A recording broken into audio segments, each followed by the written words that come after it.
Good morning, second graders. Welcome to our shared reading for day 6 of Summer Academy. Remember, our shared reading portion of our day is to help work on our fluency or smoothing out our reading. And last week, the skill in our shared reading that we worked on was punctuation. We focused on the comma and the question mark. Today's punctuation is a little different. We know these 4 punctuation marks all come at the end of a sentence to tell us that the sentence is over. Today's punctuation is quotation marks. And quotation marks are used to show someone's exact words. They go before and after the person's words. And then there's a comma after the last word of what they say to let us know someone is talking. Also, don't forget that when you put something in quotation marks, it always has to have a capital letter to start. Here are a few examples of using quotation marks. Remember, quotation marks show you that someone's talking, so you really want to read with expression and let the person that you're reading to hear that someone's talking. So here are a few ways to use quotation marks. In the green at the top, if you use them at the beginning of the sentence, an example could be, "The car is red, he said." You'll notice that what he said is in quotation marks. So he said the car is red. If you use quotation marks at the end of the sentence, look at the box in the middle with the red. He said the car is red. Again, the car is red is still in quotation marks. At the very bottom, you could also split up what's being said by using your quotation marks. The car, he said, is red. So those are 3 different ways that you can use quotation marks saying the same thing. All right, today's passage, or this week's passage, remember we'll see this passage more than one day so we can work on our fluency, is titled A Day in May.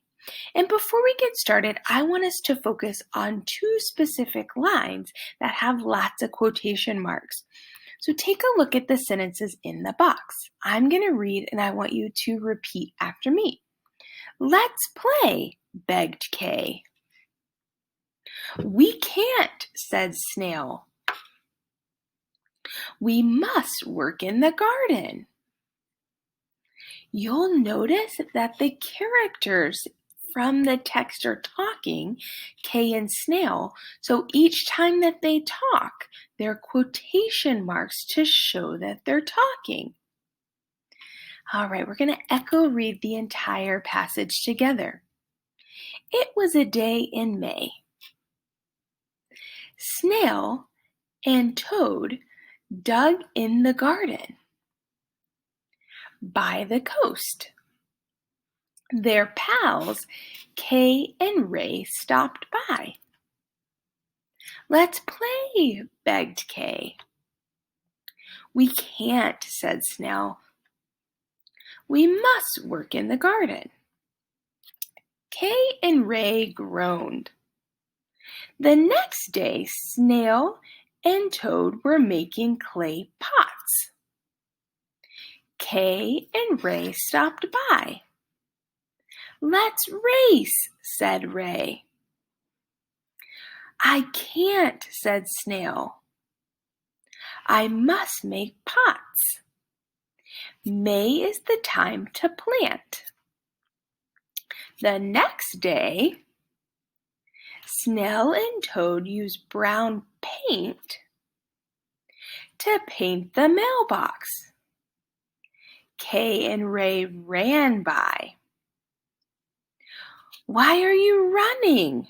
Toad said. "We're going to sail with Hen in her boat," said Kay. Snail and Toad loved to sail. "Wait for us," they said.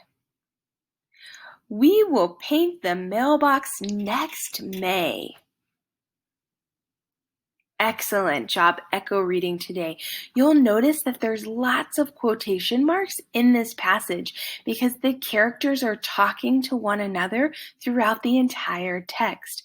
You'll also notice there are a lot of words that have AI and AY. Long A spelled with AY and AY.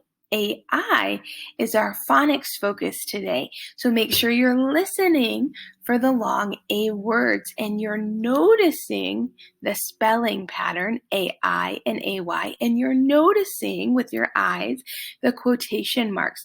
We'll see this passage again tomorrow to read on our own. For your assignment in Seesaw today, second grade, you are going to use the microphone tool to tell all about the story, the characters, so who are in the story, the setting, so where the story takes place, the problem in the story, and the solution, or how that problem is solved or fixed. Again, if you have any questions, comments, or concerns, my information is over there. Have a wonderful rest of the day. I'll see you tomorrow.